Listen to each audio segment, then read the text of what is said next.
Hello, I'm Charlie Brooker and you're watching Election Wipe, a programme all about the campaign that's been happening. A campaign that's included things like this.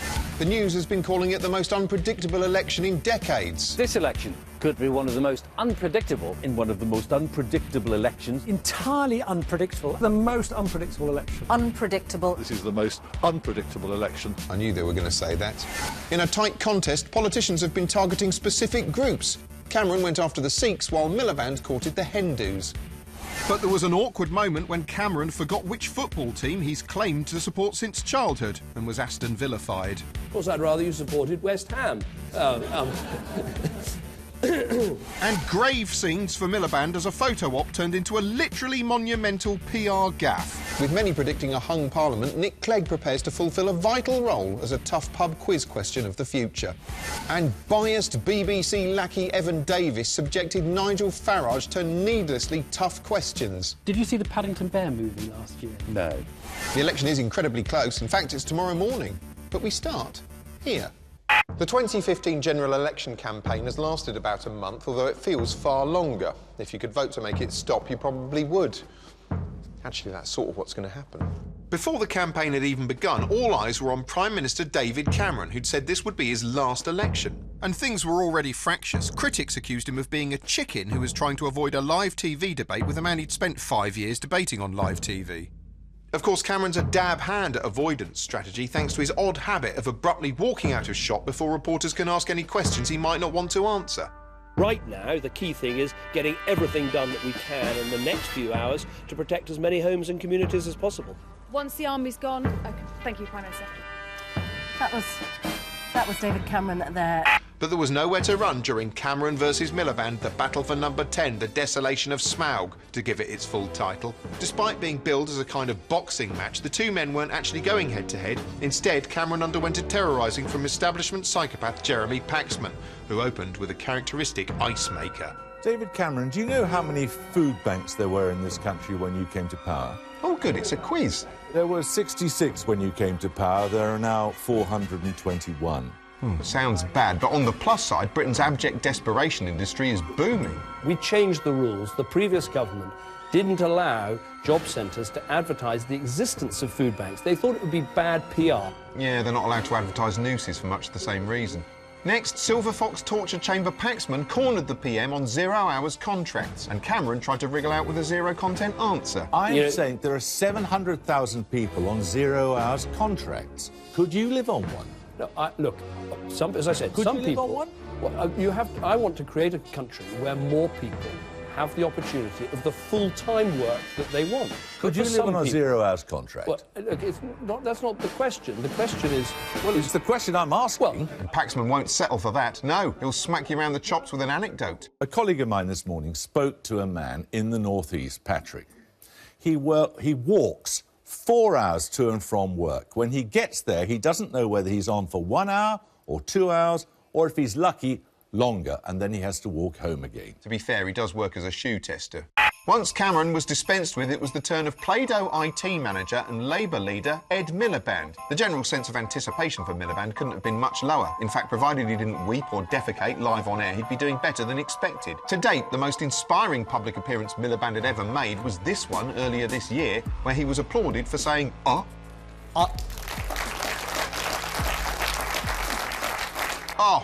stirring stuff. And even that soaring rhetoric wasn't enough to counter the general image of him as a spod and a dweeb and a weed and a nerd and a spod again. Many said it was hard to imagine him standing in front of number 10, even when they saw him standing in front of a number 10. Before meeting Paxo, he faced the public, where it quickly became apparent this was a new Miliband we were seeing, one giving off the sort of relaxed, cheerful assurance that can only be battered into you by hours of intensive coaching. He was smiling, standing casually with his legs apart and one hand in his pocket like a trendy teacher, and scuttling to his lectern and coming back out again like a robotic hoover that needs to recharge. And he didn't seem too fazed when punters he couldn't locate asked him tricky questions about his brother David. Hi, over here. Oh, hi. Do you not think that your brother would have done a better job? Bless him, he thinks it's hilarious. It's not fair to say he stabbed his brother in the back. I mean, look, he did it to his face. But next it was time for the blood sports to commence as Paxman the Impaler came at him with a blunt instrument. Ed Miliband, do you think Britain is full? In terms of immigration? No, in terms of pudding. There were testy exchanges between the pair of them, although Miliband, rather than letting Paxo rip him a new one as expected, fought back, even mustering the odd zinger. You don't get to decide the election results 6 weeks before the general election. You're important, Jeremy, but not that important. It's the British people. It's the British people. I don't want to decide. No. Piqued by this, Jezzo resorted to some shaggy dog gags of his own. A bloke on the tube said to me last week, Bullshit!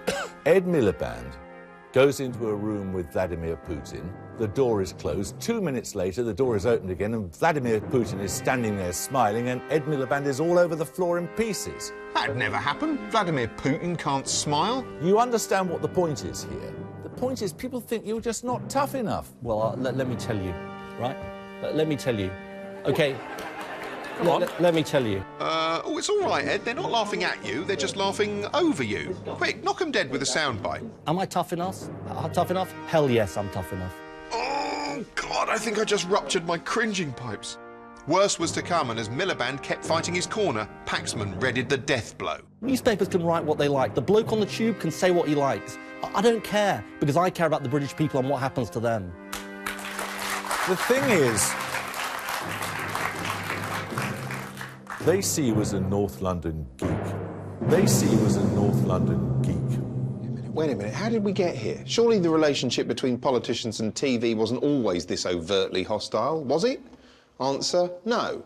Way back yonder, television was seen as a novelty, a sort of high-tech variety club with little relevance to politicians who expected deferential treatment and got it. Well now, Mr. Eden, with your very considerable experience of foreign affairs, it's quite obvious that I should start by asking you something about the international situation today, or perhaps you would prefer to talk about home. Which shall it be?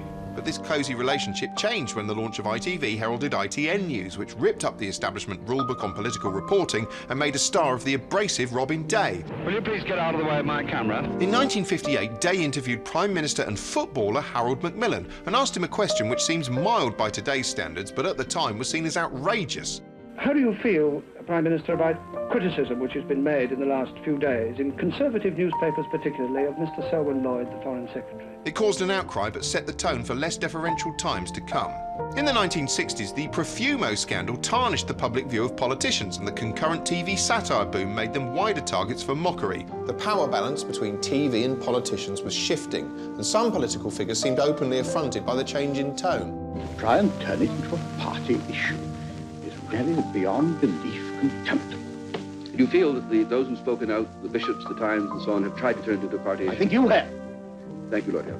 Politicians gradually learned to accept that what you said on TV wasn't as important as the way you came across, and as a result, they became more polished. Confronted by slicker opponents, the interviewers were forced to up their game to try and unsettle them. In Robin Day's case, that meant becoming even more abrasive. But why should the public on this issue, as regards the future of the Royal Navy, believe you, a transient, here today and, if I may say so, gone tomorrow politician, rather than a senior officer of many years? I'm sorry, I'm shut up. It seems to be really ridiculous role.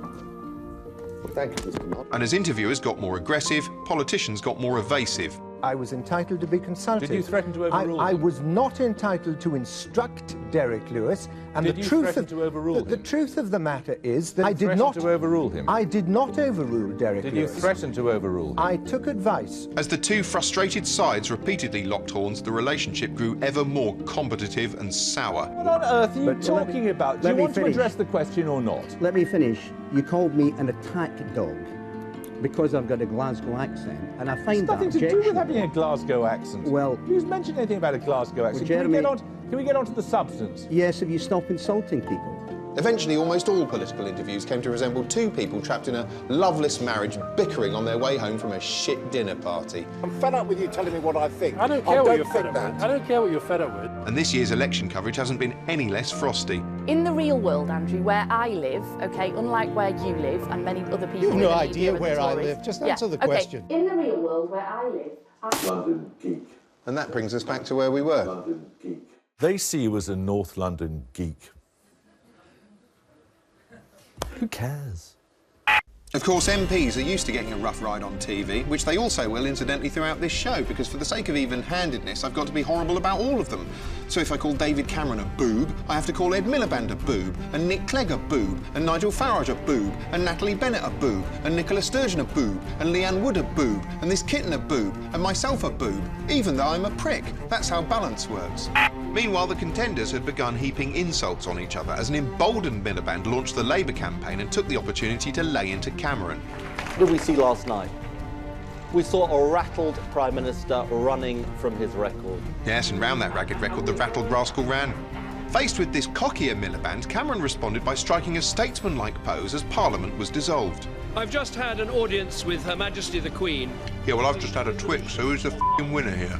The next Prime Minister walking through that door will be me or Ed Miliband. And having posed that cliffhanger, he then answered it by being the next Prime Minister to walk through that door.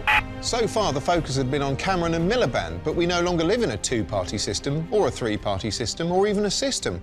We may well be heading for a hung Parliament. But how would that work? Well, here to make some sense of it is Philomena Kunk. Over to you, Philomena. Thank you. I'm in a sort of PlayStation House of Commons, which you can see, and I can't because it's all green where I am. This election's important for politicians because if they lose, they get hung. And it's all about winning seats, which is weird because, as you can see, they're actually benches. The important bit's that white dotted finish line down there.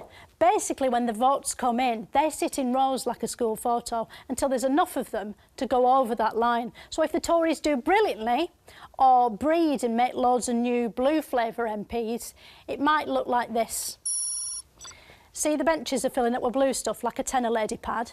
In this case, they've got 335's worth, which means they flood over the line and they've won Britain. But what would happen if Labour did sort of OK, but not as good as that?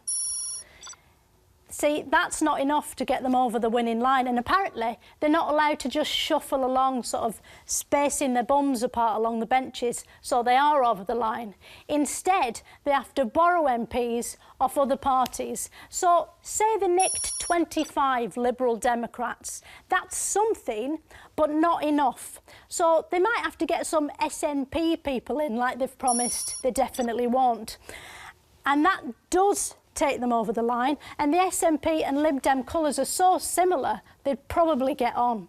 The Tories and UKIP don't want that to happen, but the ones who'd be most angry are the Greens, because the benches were green to start with before all the other colours came in. So they were winning by 100%, and now they've been left with fuck all. But that's democracy. Anyway, it doesn't matter what happens in here. It's outside in Great England Kingdom where the politics actually happens. And apparently if I do this with my arms, I'm outside now. Has it happened?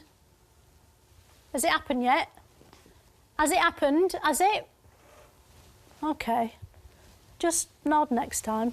So I'm standing outside on Britain, but it's not real Britain, it's sort of jigsaw Britain. Oh, I can see it on the monitor.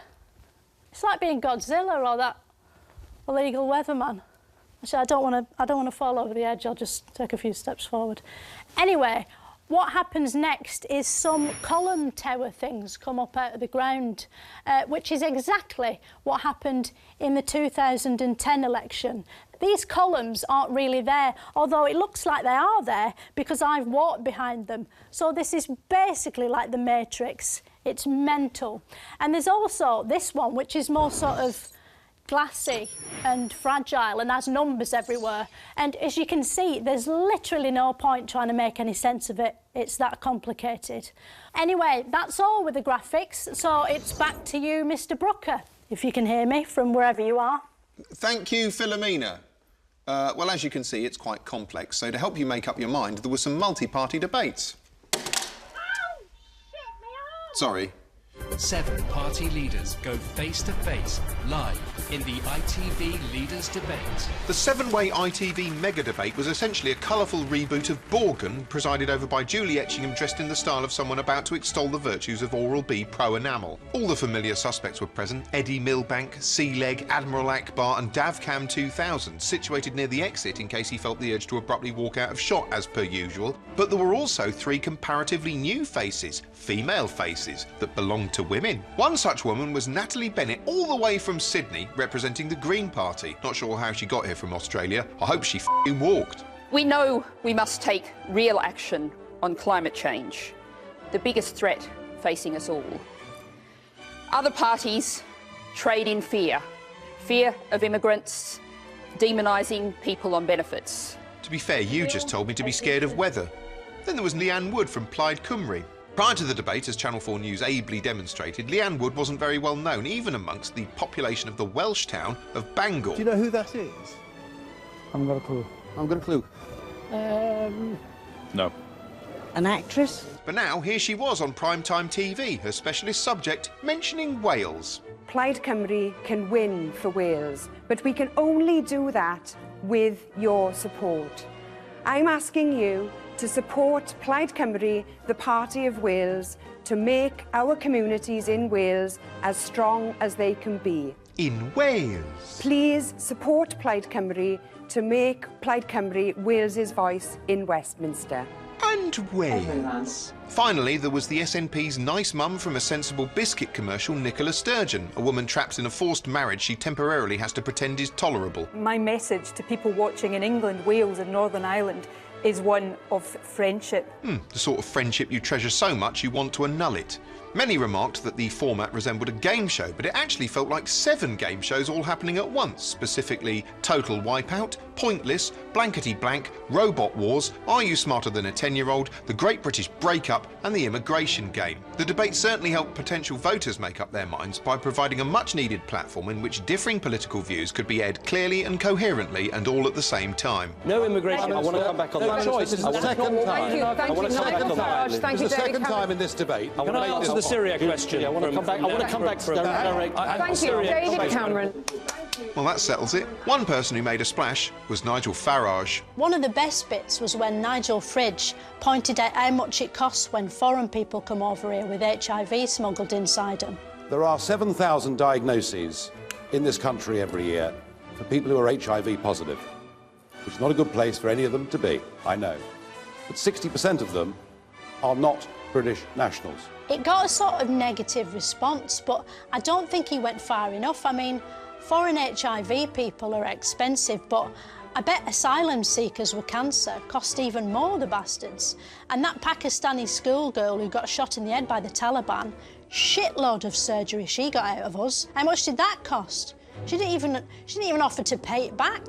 She's too busy swanning around the world giving speeches to the UN. Jammy cow. Immigration is one of the key issues of this election. As the news has made clear, everyone's talking about it. Can you put your hand up if you think that immigration is the most important issue here? The news strives to present a balanced take on immigration at all times, which often leads to bland and uniform coverage. That's the problem with immigration reports, they all look the same. And here to prove it is generic reporter Emily Surname, with every news report on immigration ever. A beefeater, afternoon tea, the White Cliffs of Dover. All iconic and easy to locate in the archive. Perhaps that's why they've all come to symbolise traditional Britain. But modern Britain isn't just about what Wikipedia describes as a section of coastline composed of plates of calcium carbonate. That's why I'm walking down a busy street amongst people of varied cultural backgrounds while appearing slightly detached and talking like I'm narrating a nature programme. Immigration didn't start with these West Indian immigrants in the 1950s, but since these are the earliest pictures available, TV reports on immigration sometimes do. There's also this sort of footage which is rather edgy and bleak. So let's quickly mix through to something nice happening, although obviously it's only nice if you're not a racist. Fast forward to the present and you get this sort of thing nowadays. A niqab, a Polish shop, Chinatown, someone Welsh, a robot. By and large, they coexist harmoniously, but there can be tensions that can run high. These builders might have come from Eastern Europe or from Chichester. It's impossible to tell without asking them, which I don't have time to do because I'm about to mix through into an impressionistic montage overlaid with data too dull to take in. After that, shots of a man I'll pause with faint amusement before introducing Nigel Farage. This is Nigel Farage drinking a pint of beer. This is Nigel Farage drinking a pint of beer. This is Nigel Farage drinking a pint of beer. And this is Nigel Farage laughing and drinking a pint of beer. David Cameron isn't drinking a pint of beer in this shot. Instead, he's walking and looking serious. Ed Miliband seems happier in this shot, in which he also isn't drinking a pint of beer. These men are drinking a pint of beer, and this one looks more stereotypical than the other, so I'll ask his opinion. Because ultimately there's too many of them, there's just too many. I mean, we can't even be English anymore, there's no point. Despite my patronising nodding, not everyone agrees. Something I'm going to illustrate for balance, although I'll pick a white person to do it, so you don't think they've got a vested interest. Well, I just think anyone who talks about immigration as being blatantly racist. While some just don't know what to think. Yeah, I don't know what to think, to be honest. Whatever your views on immigration, there's no denying it's been mentioned during this campaign. And whenever it's mentioned, people are talking about it. In my case, talking without expressing any opinion, because that's balance. And once this link's finished and the camera's off, I'll find a coffee shop toilet to have a shit in and then go home. Emily's surname, election wipe, television. A lot of politicians don't want to talk about immigration until they're safely in their own car. In 2010, Gordon Brown pissed on his campaign chips by loftily dismissing a voter who'd raised the issue. She's just a sort of bigoted woman. You might not like this, but he said, what a disaster. Who got me to talk to that woman? She's a bigot.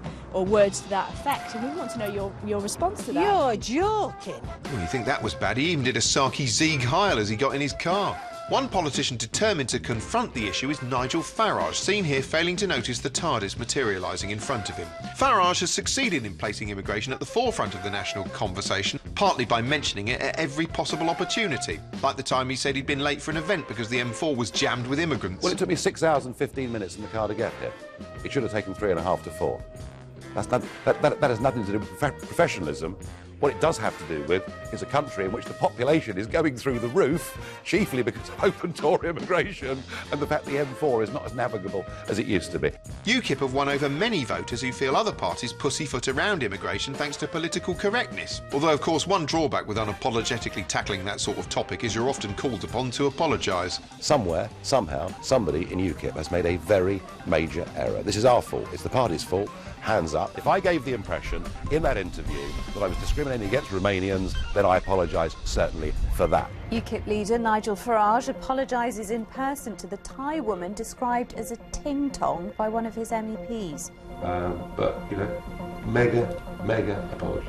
Love or loathe Farage, he's a character, and having character is like gold dust to politicians. That's why they go out of their way to fake it. There's a phenomenon in robotics known as the uncanny valley, the point at which a bot looks human but not human enough to be anything other than eerie. And that effectively describes how many feel about the bulk of contemporary politicians, that there's a whiff of the bland uncanny valley about them. By comparison, Farage is full of life, quaffing a pint, guffawing, wearing his trademark coat, checking the White Cliffs of Dover are still there. The combination of a big issue and a big personality has made UKIP a big deal, although their campaign hasn't always gone to plan. There were awkward poster reveals, a UKIP pledge card which is simple and informative, but let's be frank, it's clearly too big to carry in your pocket, and there were protests which meant on one occasion Farage had to smuggle himself into his own event, a bit like an illegal immigrant. His driver saw these people, went round the side, and Mr Farage went in that entrance. And he had to answer questions about the polls.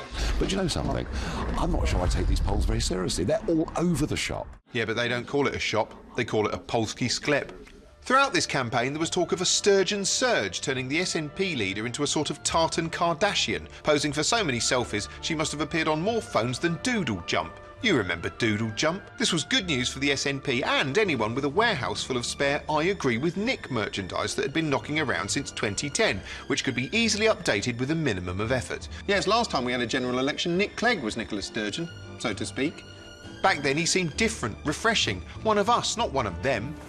I believe it's time to do things differently. I believe it's time for fairness in Britain. I believe it's time for promises to be kept. Should have promised to break some promises, then he'd have been fine. But then came the blunt reality of coalition and compromise, and soon the Lib Dems broke their pledge on tuition fees, a development which led to a light outbreak of rioting and much personal derision for Clegg, the only man who seems to get less attractive the more power he gets. Soon Golden Boy was on TV with a new message that sounded like a sorrowful voicemail from a remorseful ex-boyfriend. There's no easy way to say this. We made a pledge, we didn't stick to it, and for that I'm sorry. You're not promising you're sorry, are you? I will never again make a pledge unless as a party we are absolutely clear about how we can keep it. Hang on, did you just promise not to make a pledge? Because my logic glands can't handle this. Anyway, fast forward to now and the Lib Dems launched their manifesto in a trendy art space. This time around it contained no rash promises, which doesn't sound very promising. They are making claims about eliminating the deficit and splashing money on the NHS, but the Lib Dems' chief pledge, OK, promise, is to provide stability. Someone is going to hold the balance of power on the 8th of May, and it won't be David Cameron or Ed Miliband. But it could be... Keira Knightley? Nigel Farage. Close enough. It could be... Mr Bump? Alex Salmond. Bit more likely, I suppose. Or it could be me and the Liberal Democrats. Oh. Can I have Mr Bump again?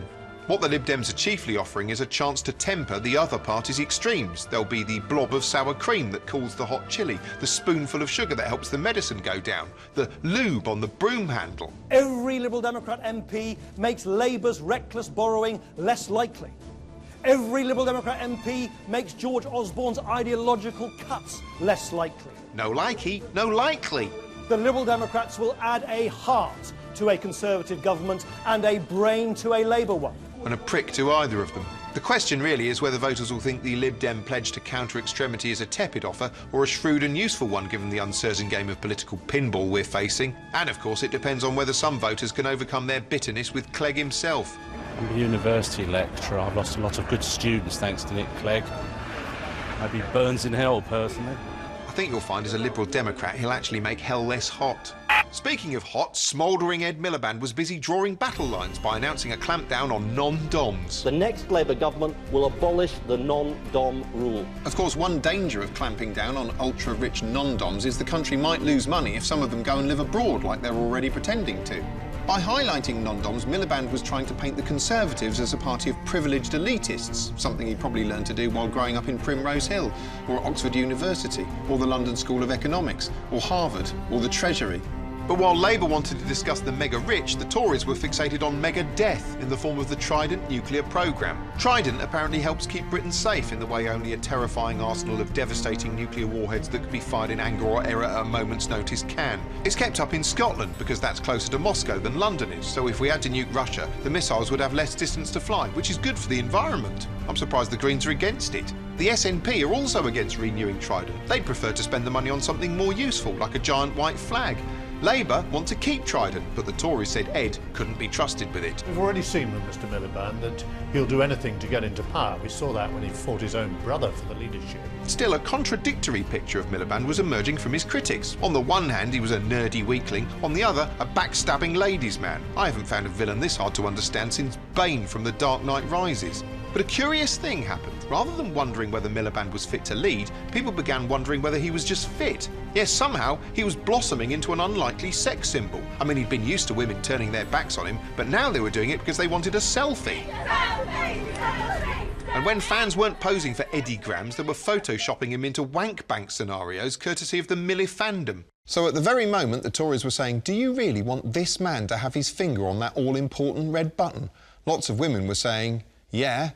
The danger now for Diddy Cambo was that continued attacks on Miliband's character could make people see him as the leader of the Nasty Party, an image he'd do almost anything to neutralise.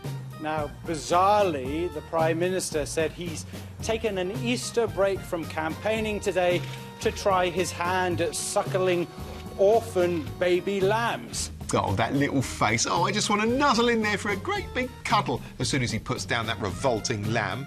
Still, it's authentic. Cameron loves animals. Lambs, chickens, cows. Look, here he is meeting a load of them down his local beast mausoleum for a publicity stunt on the Beeb. I like the thighs because they're very juicy.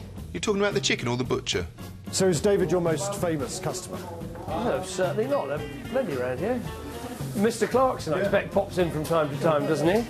Yeah, but Clarkson drops by after they've shut, demanding a steak and threatening to punch an underling. Underlining his support for the animal kingdom, Big Dave C also blithely stood by as creatures were publicly barbecued at this photo op, which was meant to make him look like a regular guy until he was pictured eating a hot dog with a knife and fork. Christ, and you think that's posh? He eats crisps with a spoon. Meanwhile, George Osborne was out highlighting the economy and donning the garb of the regular working man. Osborne's almost always in high-vis these days. Look, there he goes, helping to load boxes onto a lorry. That's it, take a heavy one. Cheers, mate. Here he is in high-vis in a bottling plant. Here he is touring a building site. Here he is checking out some very important plans. Here he is operating a digger. Here he is breaking into the vault of the Hatton Garden Safe Deposit Company. Hang on a minute, I thought the Tories were quite well-to-do. What would they need to rob a vault for? David Cameron promised an extra £8 billion a year for the health service in England by 2020, saying the money would come from a strong economy under a Tory government. Jesus, no wonder George couldn't tell Andrew Marr how they were going to pay for that. You've just found an extra £8 billion. All I'm asking is, where does it come from? Well, no higher taxes, extra public spending cuts, where? Well, it's part of our balanced plan, and if you look over the last 5 years... That's not really an answer. Well, it is, actually.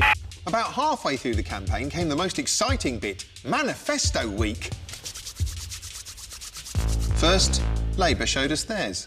The last Labour manifesto in 2010 showed a family enjoying a nuclear holocaust and wasn't a great success. But the 2015 offering focused on painstaking fiscal prudence with a booklet so austere it even had a front cover a bit like a Tesco economy brand tin of tomatoes. In this topsy-turvy election, this was Labour's attempt to adopt the traditional Tory mantle of financial responsibility. And that might be a bit of an ask since, as this illuminating documentary footage makes supremely clear, both Ed Miliband and Ed Balls had served in Gordon Brown's treasury back when banks were free to swing from tars and fling their own shit around. Back then, Eddie Baby hung around behind Gordon Brown like an awkward teenage relative. Now he strutted to the stage to promise financial responsibility underpinned by his fiscal triple lock. A clear vow to protect our nation's finances.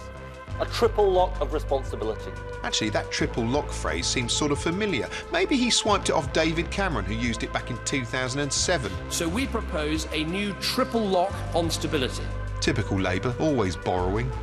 Next, it was the Tories' turn. Their manifesto resembled an insurance document, but somehow even more boring. The bacon-faced Bullingdon Borg clonked into position in front of a backdrop designed to make him look like he was trapped in an inspirational poster and promised voters a good life. The next 5 years are about turning the good news in our economy into a good life for you and your family. Thereby evoking visions of the charming BBC sitcom of the same name. So presumably in Cameron's Britain you can look forward to a lifetime of scrabbling around in mud with pigs in the back of your garden while rich neighbours snoot down their noses at you. The big sexy policy announcement was a plan to give tenants in housing association properties the right to buy their homes. The next Conservative government will extend the right to buy to all housing association tenants in our country. Critics immediately claimed this would actually lead to fewer affordable homes. But look on the bright side. At the moment, only the fortunate few are rich enough to buy houses, which isn't fair. But if we end up with fewer affordable homes, then no one will be able to afford to buy houses, and that's a level playing field, which the homeless can build houses on. Cameron then finished with a little rhyme. Let us not go back to square one. Let us finish what we've begun. Oh, he's a poet and he doesn't know it, because robots can't process poetry. Anyway, despite their differences, all three of the trad parties were basically all trying to appeal to the little guy. The average schmo. Common people. Common people. People. That's who they want to represent. People. Yes, the Conservative Party, the real party of people in our country today. The future of our country does not simply come from a few at the top.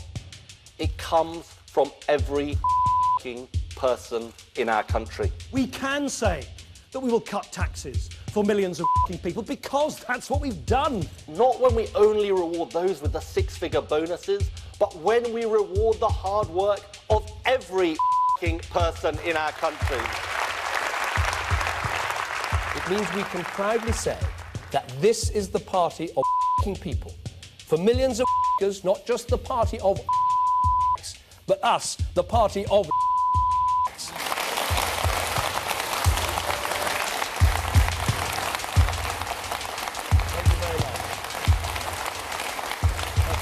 Meanwhile, the Green Party, motivated by a cynical and ugly desire to safeguard humankind's very existence, launched their manifesto at an event in Hackney. Their planet-conscious to-do list wasn't available in dead tree format. Instead, it existed online, which is far more eco-friendly, because all you need to read it then is a factory-built computer and a constant supply of electricity. The Greens are concerned that thanks to climate change, there soon might not be any clouds for them to keep their heads in, while the other parties protect their heads from environmental catastrophe by burying them in the sand. But at the Green Manifesto event, there almost seemed to be more discussion of economy than ecology. At the heart of this manifesto is a vision of a fair economy. That fair economy demands the end to austerity. It demands that we restore and enhance the essential public services that we all, but particularly the most vulnerable, need. Fascist! The Greens clearly believe they're the goodies. One of them even looks like Bill Oddie. But it turned out their financial plans haven't been thoroughly checked out. You haven't actually independently audited these figures at all. We have to work on the figures, using our own resources and doing what we think is sensible. Yes, and some of what they think is sensible sounds like bloody good fun. Here's another vision that you've outlined in your manifesto: to free all caged farm animals, chickens and pigs, out of the cages, roaming around freely. That's going to kill big farm business, isn't it? Maybe, but on the plus side, it's a real winner for any hens that have registered to vote. Anyway, when Channel 4's Michael Crick hit the Hackney streets, he struggled to find people impressed with the green vision. They can afford to be idealistic because, you know, it's easy to kind of write a manifesto that's never actually going to come into practice. All right, mate. Jesus Christ. Chill out. The one thing this election didn't have enough of was debates. There were only about 60. How are you meant to make your mind up with that? The BBC did a debate which was like the ITV one, but without Cameron and Clegg. I think they've been knocked out, so this was a bit like Judges' Houses week on X Factor, but with talking instead of singing. And instead of being in Simon Cowell's villa, it was in David Dimbleby's ballroom. What was nice was all the politicians had driven in on Segways and parked them in a row. There were more women than men in the line-up, and they were all sort of left-leaning pacifisty women, which was refreshing because it meant it didn't just collapse into a load of angry shouting. That privatised a large chunk of the health service. This is and what you're lying, and you're lying. Ed, I believe this is what you said. To come in now. Anyway, there was this bit where Nigel Farage said something about immigrants and Nicola Sturgeon got cross. She said there shouldn't be any difference between immigrants and emigrants, starting with the way we pronounce them. We're a nation of emigrants as well as immigrants, and we should treat immigrants the way we would want immigrants from our country to be treated wherever they go to settle. Nigel Farage was there, and because the others were sort of liberal, he was kind of isolated on a little island all of his own, which you'd think he'd love. It meant he'd have to work really hard at winning over the crowd, which was probably why he didn't bother. There just seems to be a total lack of comprehension on this panel, and indeed amongst this audience, which is a remarkable audience, even by the left-wing standards of the BBC. I mean, this lot's pretty left-wing. Hang on a sec. Afterwards, Farage continued to complain about left-wing bias on the BBC, and not just in that debate, but what he saw as bias on comedy shows. People think the BBC's biased, but that's only because a lot of the people who appear on it seem sort of left-leaning, and they say loads of liberal things and sing liberal songs and make liberal jokes. And to be fair to the Beeb, it balances all of them out by doing a documentary starring Hitler every now and then. Meanwhile, in Debateland, heartthrob Miliband was in his element amongst the women. Natalie Bennett for the Greens signalled her interest, while Ed cockily rebuffed her with his face. We're prepared to work with Ed on a vote-by-vote basis. Then Nicola Sturgeon offered him a full relationship if he made a few changes. That's my offer to Ed Miliband. If he's prepared to be better than the Tories, then I'm prepared to work with him. Oh, you better shape up, because she needs a man.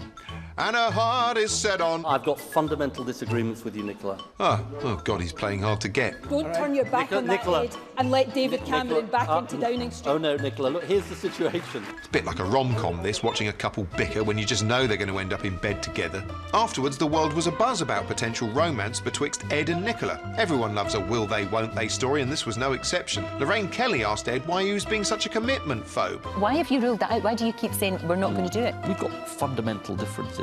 While Kay Burley prodded Nicola by telling her Ed's just not that into her. We heard from Mr Miliband. He made it clear that he's not interested. Meanwhile, stern parent David Cameron reckoned the faintest whiff of romance was bad news for everyone. It might be a match made in heaven for them, but it is a match made in hell for the British economy. The topic got camel toe so crotchety it even exacerbated his chronic walking away condition. There'd be a constitutional crisis, and constitutional chaos is what he said, and for once Gordon Brown was right. Where are you going? Come back and help if it's so f***ing serious. For centuries, the English and the Scottish have been friendly neighbours, apart from the occasional massacre or ingrained, indelible, deeply held grudge. But recently, that's gone a bit wonky. Last year, they had this referendum to see if Scotland should become a real country like Alaska or Westeros. The Scotland fashionalists said it was a once-in-a-lifetime, never-to-be-repeated chance, and then they lost. So now they want to do it again and again and again until everyone ticks the right box. Last year, the SNP had a man called Alex Salmon, and everyone hated him because he was so popular. So this year, Scotland sent a woman to do the elections. A few months ago, no one had even heard of her, and now suddenly everyone was saying, Nicola Sturgeon, Nicola Sturgeon, Nicola Sturgeon. Nicola Sturgeon. Nicola Sturgeon. Nicola Sturgeon. Nicola Sturgeon. Nicola Sturgeon. Nicola Sturgeon. Nicola Sturgeon. Nicola Sturgeon. Nicola Sturgeon. Nicola Sturgeon. Nicola Sturgeon. Nicola Sturgeon. Nicola Sturgeon. Nicola Sturgeon. Nicola Sturgeon. Nicola Sturgeon. Nicola Sturgeon. Nicola Sturgeon. Anyway, she was quite smiley, but then the paper started calling her the most dangerous woman in Britain, like more dangerous than Rose West or Cheryl Cole Fernandez or whoever, the one who beat up that toilet lady. There was this calm, measured press coverage that explained the whole thing could lead to the worst crisis for Britain since the abduction of King Edward. What they'd worked out, which was really scary, was that if the SNP and Labour got more seats than the Conservatives, they could form a government and carry out their policies, just because of this loophole they'd found, which is that that's how elections work. After all that talk about a clash of nations, it was time for something positive, and it came as David Cameron delivered an inspiring speech praising Britain's multicultural society. A world in which people of different races, religions, social backgrounds and sexual orientations can live in harmony while a neat and educated white millionaire tells us how great that is. But his inspiring message was somewhat drowned out by an awkward faux pas. Where you can support Man United, the Windies and Team GB all at the same time. Of course, I'd rather you supported West Ham. Yes, Cameron claimed to support West Ham, whereas he used to claim to support Aston Villa. When called on it, he explained quite simply what had happened. I'm a Villa fan. I don't know what happened to me. I must be overcome by something this morning. But there we are. These things sometimes happen when you're... Pretending to like Aston Villa? To be fair, I suppose forgetting which football team you've claimed to follow since childhood is one of those things that just slips your mind from time to time, like what country you live in or which end of your body you shit through. Cameron's football gaffe was a rarity in what was a notably risk-averse campaign. Everything felt stiff and controlled and familiar. The leaders made like Disneyland mascots and posed with kiddie winks or stood around pointing like finger salesmen. Ed Miliband took to standing behind a statesman-like lectern wherever he went. It was supposed to make him look outstanding in his field, even when he was just outstanding in a field. Almost all the leaders were regularly seen standing in front of sycophants holding placards like they were advertising a golf sale. But these enthusiastic space fillers are bussed in by the parties with the actual public kept at arm's length. The speech might have been at a university, but students were kept firmly outside the room. And the party publicity machines didn't appreciate the news pointing this out. How was this organised? It's part of society at university, it's a Conservative future. That's some of our, not allowed. That's some of our young volunteers. Yeah, it's young volunteers, and we've asked them not to speak to the media. Oh, why is that? As I say, we're not talking to the media. But you're here with your placards and giving visual support. Nigel Farage was one of the few leaders regularly pictured out and about actually meeting the public. That's because he's a man of the people, provided they're already here. Maybe the public were kept away from the others in case they embarrassed them, as they sometimes tend to do. For instance, here we see Labour's Tristram Hunt meeting a young future voter. Do you know who you'd vote for? UKIP. You'd vote UKIP? Very good. Why is that? Like get all the foreigners out of the country. Meanwhile, David Cameron got melodically abused by a ukulele-toting class warrior. Fuck off back to Eton with all your Eton chums. Fuck off back to Eton. Fuck off back to Eton. Journalists too generated several awkward moments. You're standing in front of a placard that says ban exploitative zero-hour contracts at an event set up by people who are on zero-hour contracts. Aren't you the hypocrite? I think we, But most of the time, everything was corralled and contained. It all led to complaints that the campaign was tired and boring. Cameron, in particular, came in for criticism, with some people saying he didn't seem hungry enough. So you know what he did? He rolled his bally sleeves up and he fought back and turned the air blue. And I want you to take that argument that Labour make and stick it where the sun don't shine. Yes, Cameron had been rebooted with the control key held down, and now he was reinvigorated and a bit pink. And if I'm getting lively about it, it's because I feel bloody lively about it. That's the truth. Steady on, Dave. Taking a having a that pumps me up, and it's what our country. Prime Minister, I feel like we're seeing your feistier side. Is this your yes response to critics who say you've not been passionate enough? I just say it as I see it, and I really feel passionate about this election. We've come so far. He's certainly showing them some spunk. These supporters were lapping up this pumped-up Prime Minister. Meanwhile, eyebrows were raised when a radical millionaire lady killer who's convinced many not to bother voting at all met Russell Brand. Just like one of Russell Brand's movies, this. Get Him to the Geek. Sitting in Russell's one opulent kitchen with a tap so huge it looks like a piece of machinery from a milking shed, the two men crossed swords. Brand established his credentials by claiming little meaningful change had happened since women got the vote back in 1928. Since then, since suffrage, since the right of women to vote, what has meaningfully occurred? That's totally wrong. Go on, mate. Well, look, workers' rights, a national health service, a minimum wage. Yeah, but apart from that and seeing us through World War II, what else? Miliband stood up for little political guys like him against the big brand name, employing odd gestures and weird hand moves to underline his points. And it soon became apparent that Russell was rubbing off on Miliband, not like that, but in the way he started dropping his T's and saying, "Gotta this." First of all, you've got to do it internationally. Yeah. And gotta that. And that is hard yards, but you've got to do it. It was gotta awful. But it seemed Miliband had won Russell over. I think the fundamental problem with this country is that people think it's run for somebody else, and the somebody else is probably somebody right at the top of society. They've got the access, the influence, the power, and it's not run for them. And that's what we've got to change. That is exactly it. That is exactly it. Sounds like he's won that vote you don't believe in. But David Cameron didn't seem very impressed. Russell Brand's a joke. Right? Ed Miliband, hang out with Russell Brand. He's a joke.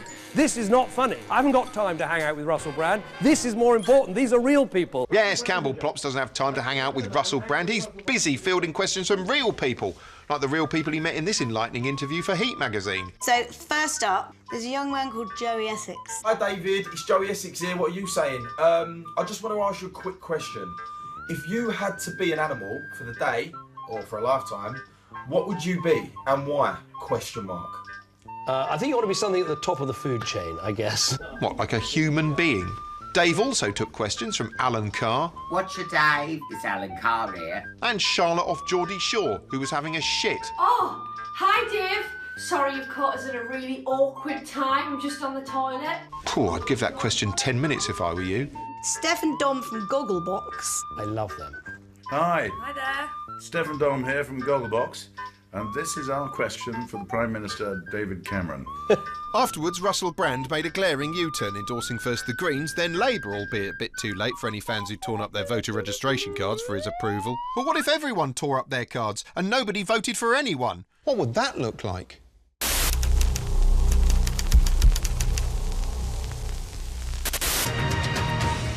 The latest recount confirms no votes have been cast in this year's general election, leaving Russell Brand the default winner. Where is this called? Let me spread harmony. This is Harmony and her mates Faith and Hope. Hi. I'm going to take him for a Cobra meeting if you catch the insinuation. Hare Krishna. Promise we can give her the NHS. Brand immediately appoints his cabinet. Kate Moss becomes Chancellor. Noel Fielding is Foreign Secretary, while the Minister for Culture is a photograph of Noam Chomsky stuck to the end of a broom. Britain's former MPs are settling into their new careers. What? Ed Miliband is now a delivery boy, while George Osborne works in a garden centre. But Brand's unconventional shake-up is only just beginning.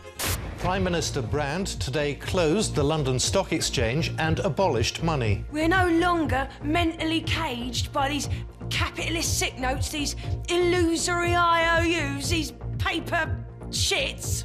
Well, obviously, the abolition of money changed the face of the city. Banks shut down, buildings stood completely abandoned, and without financial workers keeping the concrete dry by walking back and forth from their desks to sandwich shops and so on, the city quickly began to return to its natural state. Within a week, there was ivy completely covering the exterior of the gherkin, gazelles grazing on the former floor of the stock exchange. It was really all quite serene if you ignored the massive food riots taking place the length and breadth of the country. There seems to be no end to this rioting, and of course there's nothing in the shops, which is making the looters particularly angry.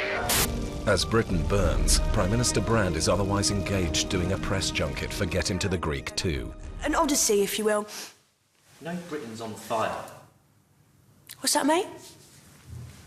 His promotional obligations complete, Brand heroically insists on watching footage of the rioters. Oh, that is beautiful. Inspired by their energy, he decides to join in. The rioting continues unabated for another 72 days. 89% of the country is in ruins. Desperate officials arrange for a state visit from Vladimir Putin, who is offering the UK a bailout deal in exchange for leaving NATO and establishing a Soviet missile base. I'm going to go in there and appeal to him on a human level, see what his face does. Prime Minister! Prime Minister! Prime Minister! Right, mate! Disaster strikes 5 minutes into the negotiations when Brand has sex with Putin's 23-year-old granddaughter in a corner of the room. Within hours, Putin flies home and orders an all-out nuclear attack on Great Britain. As missiles race towards a defenceless UK, Prime Minister Brand delivers a final address to the nation. Obviously, this nuclear attack ain't ideal, and I'm sorry that your kids are going to burn to death in your arms and all that, but on the other hand, reality is just a construct, so don't think of it as losing your existence, but gaining the ultimate freedom. Sayonara, peace out. As the first warhead detonates over central London, the initial blast is drowned out by a collective sigh of relief from the population below. And then Brand's Britain is destroyed. TV loves to poke a mic at people and ask them what they think, although the results aren't always encouraging. For one thing, you sometimes get people who just don't care. Personally, I don't really vote anymore. To be honest, I don't really vote. I know nothing about politics. Completely wrong person to be asking about that. OK, who are you going to vote for? Probably UKIP. Or don't know much. Edmund Bann's in charge of the Labour Party, yes. The budget? Who's in charge of the budget at the moment? No, that's George Osborne. Which party is he? Or don't know anything. Do you think manifestos are important these days, or do you think that people already know what's going to happen? I really haven't got a clue what a manifesto is. Or you get people who hate all politicians. When I hear any politician's name, all that goes through my mind is rip-off. Or you get people who don't make sense. My buttocks are smooth, my mind is clear. Vote UKIP. During the campaign, we have been hearing from voters across the UK who've been telling us what's important to them. Tonight, the views of a Manchester taxi driver. When TV's not out vox-popping, it's patronising people by making a little film all about what they think, thereby gaining a crucial insight into the real issues facing our nation. Potholes, they're a real big problem. I drive and I'm concentrating on missing a pothole. I don't want to ruin one of my tyres or do something to my suspension. So we need to sort the roads out, we need to sort the potholes out. The thoughts of Steve Radin there in Manchester. So far, the main leaders have chiefly been surrounded by supporters or celebrities. Basically, they've had less contact with the public than that nurse who got Ebola. But the last live TV event pitted them against a whole room full of public. And it turned out the public flipping ate them. First, Aston Villa denialist Cameron met a fan. I'm sorry, but I just think you're either deceiving the British public or you know exactly what you're going to do, but you're refusing to give specifics. As the event went on, he started to perspire. Jesus Christ, he's sweating so much he looks like he's laminated. Next, besooted woodland creature Ed Miliband tried to win the crowd over by adapting his catchphrase into the much shorter w. Stirring stuff.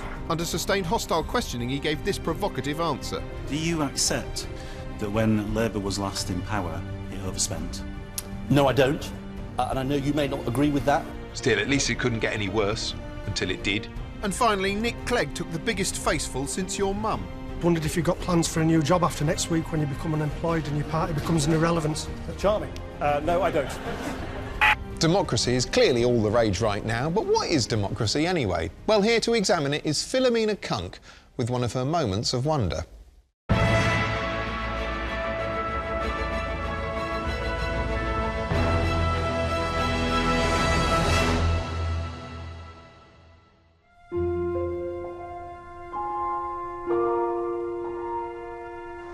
of nature, apart from maybe daisies and waterfalls, is a brutal struggle for power.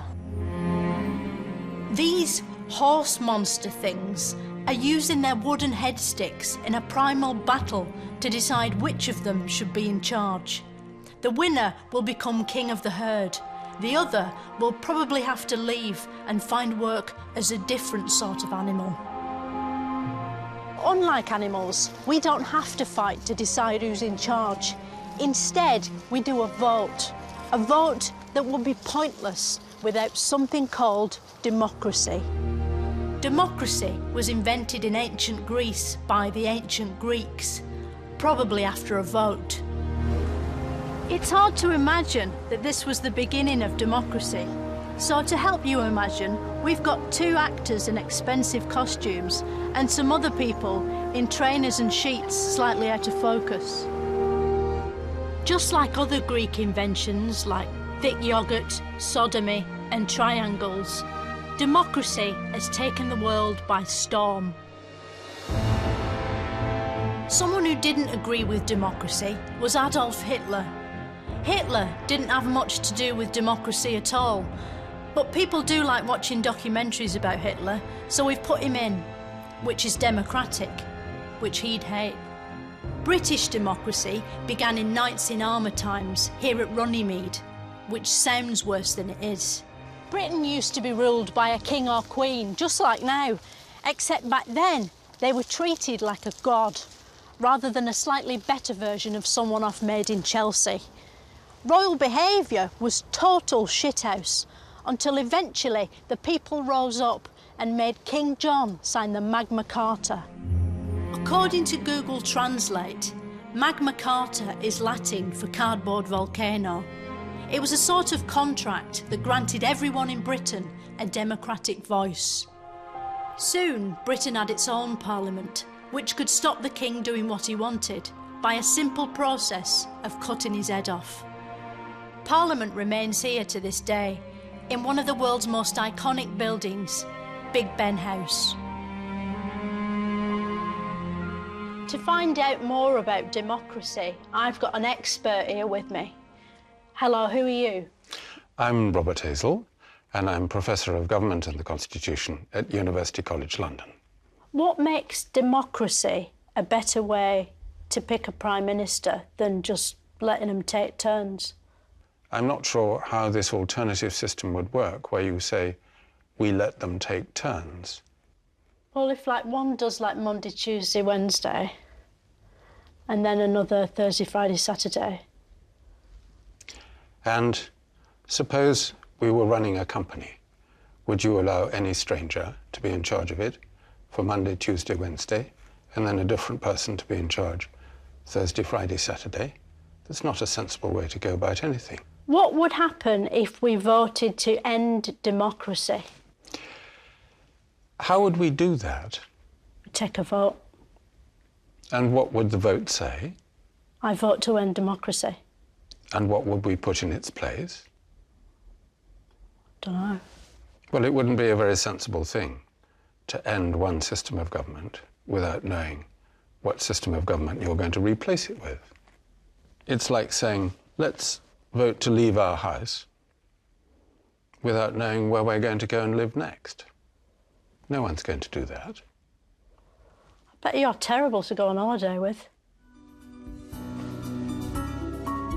Election day is your chance to do democracy. You don't have to stand up and be counted. You can sit down and be ignored if you like, because that's your democratic right. You can choose not to matter, and that matters if you want it to. It's up to you. Next time on Moments of Wonder, I'll be finding out how to get the noise out of plates. Well, that's all we've got time for. Vote or don't. Until next time we meet, go away.